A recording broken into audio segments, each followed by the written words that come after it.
श्री शिवाय नमस्तुभ्यं। ब्रह्मा जी कहते हैं, नारद, एक समय दक्ष ने एक बहुत बड़े यज्ञ का आरंभ किया। उसी यज्ञ की दीक्षा लेकर उन्होंने उसी समय समस्त देवर्षियों, महिषियों तथा देवताओं को बुलाया। वे सभी उस यज्ञ में पधारे। अगस्त, कश्यप, अत्रि, वामदेव, भृगु, दधीचि, भगवान व्यास, भरद्वाज, गौतम, पैल, पराशर, गर्ग, भार्गव, कुकस, शीत, समन्तु, त्रिक, कंक और वैश्य पयायन, एक तथा दूसरे बहुसंख्य मुनि अपने स्त्री पुत्रों को साथ ले मेरे पुत्र दक्ष के यज्ञ में हर्ष पूर्वक सम्मिलित हुए थे। इनके सिवा समस्त देवगण, महान अभयुद्धशाली लोकपालगण और सभी उपदेवता अपनी उपकारक सैन्य शक्ति के साथ वहां पधारे थे। दक्ष ने प्रार्थना करके सदल बल मुझ विश्व स्पर्श ब्राह्मणों को भी सतलोक से बुलवाया था। इसी तरह भांति भांति से सादर प्रार्थना करके वैकुंठ लोक से भगवान विष्णु भी उसी यज्ञ में बुलाए गए थे। शिवद्रोही दुरात्मा दक्ष ने उन सबका बड़ा सत्कार किया। विश्वकर्मा ने अत्यंत दीप्तिमान, विशाल और बहुमूल्य दिव्य भवन बनाए थे। दक्ष ने वे ही भवन समागत अतिथियों को ठहरने के लिए दिए। सभी लोग सम्मानित हो उन संपूर्ण भवनों में यथायोग्य स्थान पाकर ठहरे हुए थे। दक्ष का यह महायज्ञ उस समय कर्ण खल नामक तीर्थ में हो रहा था। उसमें दक्ष ने भृगु आदि तपोधनों को ऋषि ध्वज बनाया। संपूर्ण मारुत गणों के साथ स्वयं भगवान विष्णु उसके अधिष्ठाता थे। मैं वेद दैत्री की विधि को दिखाने या बतलाने वाला ब्रह्मा बना था। इसी तरह संपूर्ण दिक्पाल अपने आयुधों और परिवारों के साथ द्वारपाल एवं रक्षक बने थे और सदा कौतूहल पैदा करते थे। स्वयं यज्ञ सुंदर रूप धारण करके दक्ष के उस यज्ञ मंडल में उपस्थित था।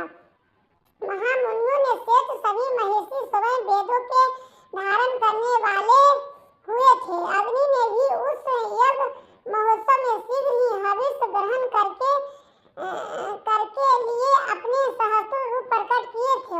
वहाँ 88,000 ऋषि तवज एक साथ हवन करते थे। 64,000 देवर्षि उद्गाता थे।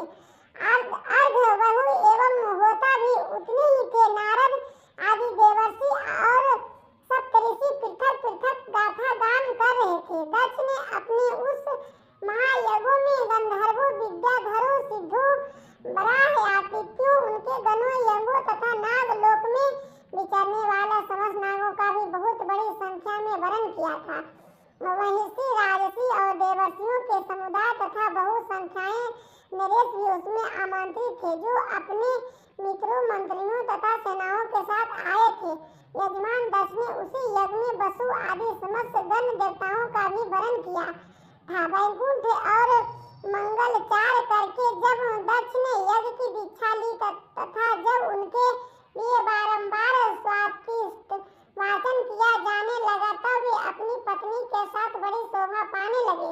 इतना सब कहने पर भी दुरात्मा दक्ष ने उस यज्ञ में भगवान शंभु को न आमंत्रित किया। उनकी दृष्टि से कपालधारी होने के कारण वे नीचे ही यज्ञ में भाग पाने योग्य नहीं थे। सती प्रजापति दक्ष की प्रिय पुत्री थी, तो भी कपालिनी की पत्नी होने के कारण दोषदर्शी दक्ष ने उनके अपने यज्ञ में नहीं बुलाया। इसी कारण जब दक्ष का यह यज्ञ महोत्सव आरंभ हुआ और यज्ञ मंडप में आए हुए सब सप्तध्वज अपने अपने कार्य में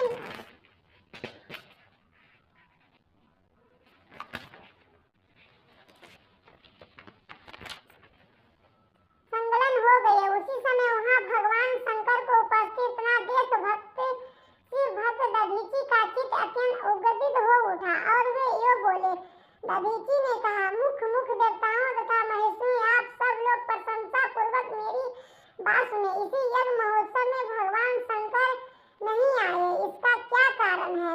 यद्यपि ये देवेश्वर बड़े बड़े मुनि और लोकपाल यहाँ पधारे हैं, तथापि उन महात्मा पिनाक पानी शंकर के बिना यह यज्ञ अधिक शोभा नहीं पा रहे हैं।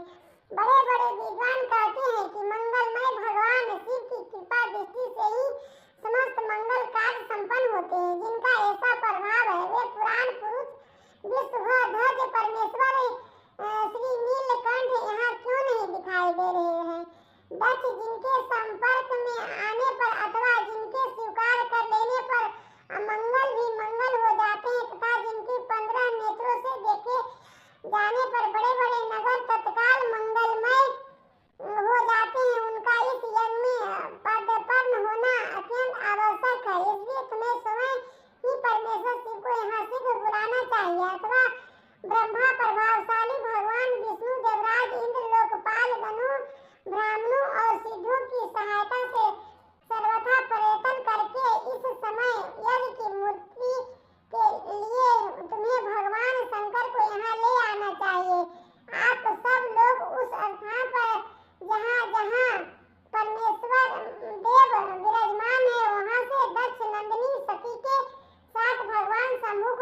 चाहिए। मेरी प्रार्थना है कि आप सब लोग मिलकर मेरे इस महान यज्ञ को सफल बनावें। दक्ष की यह बात सुनकर दधीचि ने समस्त देवताओं और मुनियों के सुनते हुए यह सर्वधावित बात कही। दधीचि बोले, दक्ष, उन भगवान शिव के बिना यह महान यज्ञ अयज्ञ हो गया। अब यह यज्ञ करने योग्य ही नहीं रह गया। विशेषतः इस यज्ञ में तुम्हारा विनाश हो जाएगा। ऐसा कहकर दधीचि दक्ष की यज्ञशाला से अकेले ही निकल पड़े और तुरंत अपने आश्रम को चल दिए। तदनंतर जो मुख्य शिव भक्त तथा शिव के मत का अनुसरण करने वाले थे वे भी दक्ष को वैसा ही श्राप देकर तुरंत वहां से निकले और अपने आश्रमों को चले गए। मुनीश्वर दधीचि तथा दूसरे ऋषियों के उस यज्ञ मंडल से निकल जाने पर दुष्ट बुद्धि शिवद्रोही दक्ष ने उन मुनियों का उपहास करते हुए कहा। दक्ष बोले, जिन्हें शिव ही प्रिय है वे नाम मात्र के ब्राह्मण दधीचि चले गए। उन्हीं के समान जो दूसरे थे वो भी मेरी यज्ञशाला से निकल गए। यह बड़ी शुभ बात हुई। मुझे सदा यही अभिष्ट है। देवेश देवताओं और मुनियों, मैं सत्य कहता हूँ, जिनके चित्त की विचार शक्ति नष्ट हो गई है, जो मंद बुद्धि है और मिथ्यावाद में लगे हुए हैं, ऐसे वेद बहिष्कृत दुराचारी लोगों को यज्ञ कर्म में त्याग ही देना चाहिए। विष्णु आदि आप सब देवता और ब्राह्मण वेदवादी हैं, अतः मेरे इस यज्ञ को शीघ्र ही सफल बनावे। ब्रह्मा जी कहते हैं,